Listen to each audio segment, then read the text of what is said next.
మీరు డెలివరీకి హాస్పిటల్ చూస్ చేసుకుంటున్నప్పుడు ఈ మిస్టేక్ మాత్రం అస్సలు చేయకండి.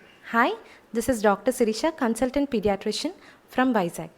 చాలామంది డెలివరీ ఎక్కడ చేసుకోవాలన్నది వాళ్ళ గైనకాలజిస్ట్ని బట్టి డిసైడ్ అవుతారు. But it is equally important to find out ఆ హాస్పిటల్లో మంచి pediatrician and also neonatal intensive care unit ఉందో లేదా అన్నది కనుక్కోవడం.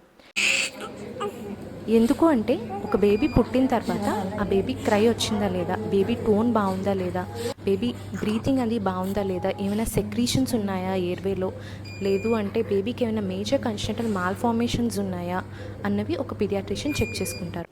బేబీకి షుగర్ లెవెల్స్ ఎలా ఉన్నాయి అండ్ ఆల్సో బేబీకి సాచురేషన్ లెవెల్స్ ఎలా ఉన్నాయి, బేబీకి విటమిన్ కే ఇంజెక్షన్ ఇవ్వడం, బేబీకి ఫీడ్ ఎప్పుడు ఇవ్వాలి, ఎలా ఇవ్వాలి అండ్ ఫాలో అప్లో వ్యాక్సినేషన్ ఎప్పుడు చేయించుకోవాలి అన్న దాని మీద క్లియర్గా ఒక పీడియాట్రిషియన్ అడ్వైస్ ఇస్తారు. ఒకవేళ బేబీకి క్రై రాకపోయినా, బేబీకి డిస్ట్రెస్ వచ్చినా, బేబీకి షుగర్ లెవెల్స్ ఫ్లక్చువేట్ అయినా ఒక పీడియాట్రిషియన్, ఒక న్యూనేటల్ ఇంటెన్సివ్ కేర్ యూనిట్ ఆ హాస్పిటల్లో అవైలబుల్గా లేకపోతే మీరు ఆ టైంలో బేబీని పట్టుకొని వేరే హాస్పిటల్కి షిఫ్ట్ అవ్వాల్సి వస్తుంది. ఇలా అవ్వడం వల్ల మదర్ ఒక దగ్గర, బేబీ ఒక దగ్గర ఉండి చాలా ఇబ్బంది పడతారు. సో ఇదంతా అవాయిడ్ చేయడానికి ముందే మీరు హాస్పిటల్లో ఇవన్నీ చెక్ చేసుకొని అడ్మిట్ అయ్యి హ్యాపీగా డెలివర్ అవ్వండి.